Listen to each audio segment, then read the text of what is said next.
Bajaj Finance seems to be, well, facing a lot of competition now for quarters along on its lending business. More and more banks chasing individual borrowers through lucrative deals as well. How is it though that the juggernaut rolls on, and how is it that Bajaj Finance plans to stay ahead of competition, not just over the course of the next 3 quarters, arguably over the next 3, 4, 5 years? Let's get in the Managing Director Rajeev Jain to talk about all of this and more. Rajeev, so good having you. Thank you so much for taking the time out. This is Neeraj here. Good morning. You know, the most common refrain that I hear from most people who talk about the juggernaut of Bajaj Finance is that at some point of time, the AUM growth from the company will come down from the heady 40 odd levels to sub 35, sub 30, eventually settle at 25. This time around, while your optical number might be at 35, I think adjusted for the short cycle IPO financing base in Q1 FY18, you probably, the core AUM growth still at about 39 odd percent. What's gone into this quarter? What does the outlook look like for the next 3 quarters? You know, overall, if you look at our press release, you would see that the growth is reasonably secular and granular. Our consumer B2B businesses, which are discretionary consumption-based businesses, grew 27%. Our consumer B2C business, which is cross-sell of other products to those clients, grew 47%. Rural, which is a only 5-year-old initiative versus the transformation journey of the company, which is 11-year-old, grew 75%. Albeit on and its growth rate last year was stronger than the current year, but the base is much larger. SME lending, after 4 or 5 quarters of mid-teens growth, actually made a comeback. Clearly, we slowed down post demon, we slowed down post GST. We're seeing revival of demand in SME lending. We do this business in close to 600 cities in India, and clearly, as you go into smaller and smaller cities in India, the demand is only larger. Commercial lending, which is, we do this for 9-10 years, but we are putting greater focus on it given what's happening in the overall banking system in terms of, as everybody is aware of, even investment grade clients are suffering from not getting incremental lines in time. That grew, adjusted for the IPO financing, grew 69%. Mortgage, which is a new initiative, while we've done that business for the last 9-10 years, it had reached a size and scale where we thought it was prudent for us to separate the management of the business and allow them to chart their own journey.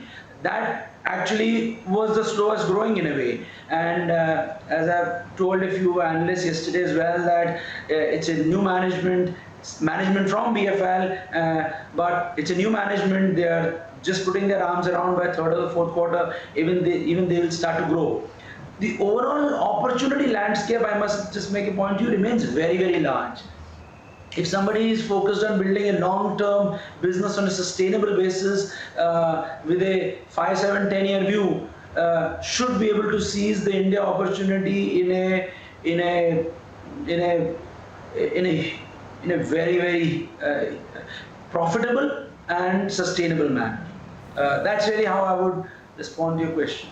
Okay, and I'll have some thoughts on this as well from a global landscape perspective as well, Rajeev. But so then the essence of my question is, you may not want to get into specific numbers, but would these calls of people believing that these heady rates are due to come off very, very soon, would this be too premature? It might be difficult to pinpoint when, but would you believe that high rates are not a thing which will come off very, very soon? So look, we remain in the business of risk, not in the business of lending. If risk is not representing a risk to us, or our risk matrix and risk ratios are not representing a risk to us, the opportunity is very, very large. It's in this context I've always given quote unquote a guidance to most people that I talk to, that we are organized for a 27% balance sheet growth and a 22-23% net income growth. Now, versus that, even if you take the first quarter, the number is distinctly higher. It's because we are very conscious as management that we are in the business of risk. If you have to slow down, because it's coming at the cost of risk, we will slow down. We're building business for long term, but on the other hand, if risk ratios continue to perform very well, risk matrix across our lines of business are holding well, we would grow as well. We are very well capitalized. We have invested very deep in building talent, technology, and infrastructure. We are very deep from a geographic representation standpoint, now in close to 1,500 cities and towns in India. India's consumer debt to GDP remains very, very low by most emerging market standards. Forget developed nations. Why would one be not growing? So, but risk is really the central dimension. If it is good, you will see us growing. Last point I would make, and that reflects in our risk ratios, our gross NPA, net NPA on a year-on-year basis came down. We published this data now to the street over the last 6-7 years. As I was explaining on the investor call yesterday, that they look down by lines of businesses even where they were 2 years ago. So I'm not even talking year-on-year down. They're down 2 years ago, because our sophistication of the way we manage risk and the granularity has ensured that we are much better placed today than we were a year ago or even 2 years ago. Fairly interesting. Yeah, I mean, I take on board the household debt to GDP point for India versus the other ASEAN nations as well. Would you believe, I mean, barring Indonesia, maybe all the other countries substantially higher than India, forget Korea, I mean, Korea is just at another level. But do you believe, Rajeev, therefore, that there could be a linear upside for the industry at large and for all well-performing companies, because those numbers, the household debt to GDP for India, by virtue of laws of economics, is on its way up. I mean, we see so many ads: loan pay phone, phone pay loan. All of these show the willingness of the young Indian consumer not being averse to taking products on loan in a big way. That's partially true. On the other hand, I would just make a cautionary statement that it's a business of risk and not distribution. Okay. You have to still manage the risk and get your money back until the last outstanding is paid. You are not in money as a company.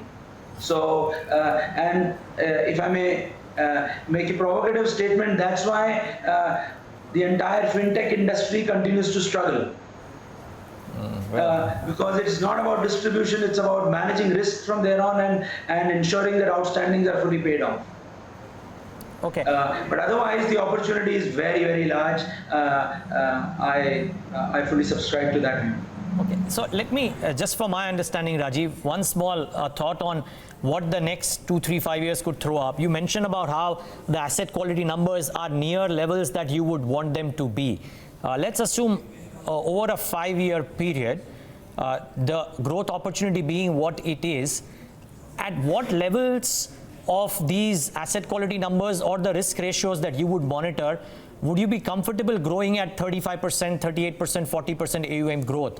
Would they need to inch up substantially, or are these the levels that you would want to maintain even if it comes at the cost of growth? So it's an important point. Look, one of the questions that people ask is, how come despite growing size, your risk ratios are going down? It's a valid question, right? I mean, let me demystify the conversation so that it becomes easier to... More and more, our existing customers do business with us. Out of the 28 million franchise that we have, lower is the risk.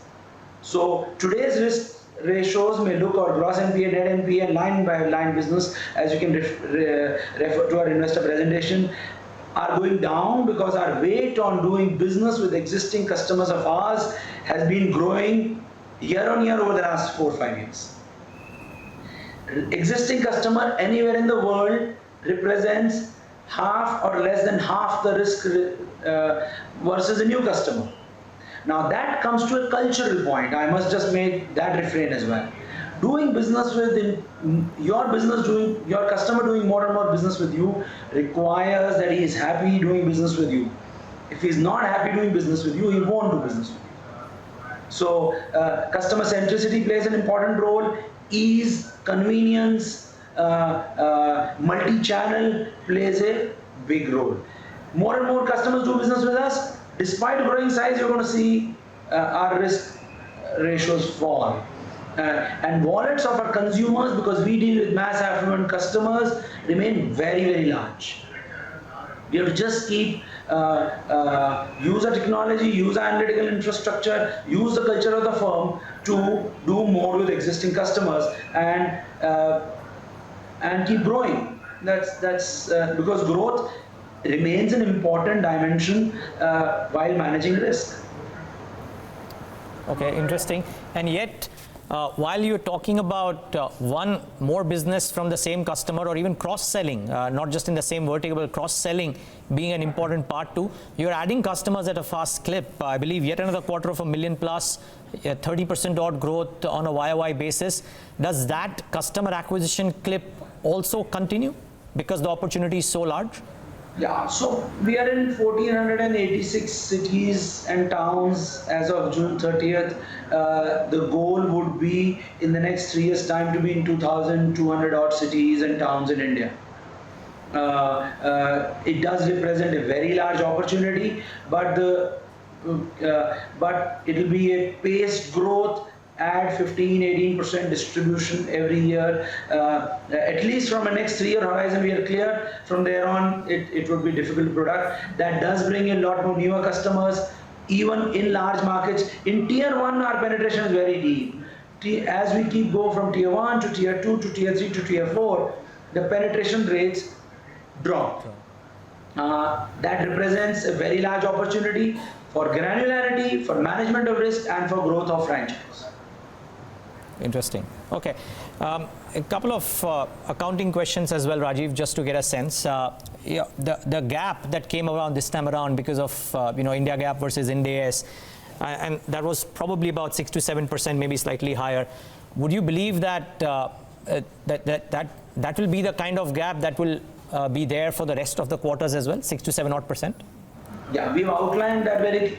Okay, as our CFO said on the investor call yesterday, that most of that gap essentially comes in Q1 or in Q3. In fact, Q2 and Q4, just from a normalization of revenues and profit pool, will actually be more smoother. We used to be very seasonal. We used to have up Q1, a little marginally down Q2, up Q3, and marginally down Q4. We've explained yesterday that on a full year basis, it'll actually become a much more linear approach. We think it's a great thing to. Ind AS is the right thing to have happened. It's a big change, but a good change from a reporting and disclosure standpoint.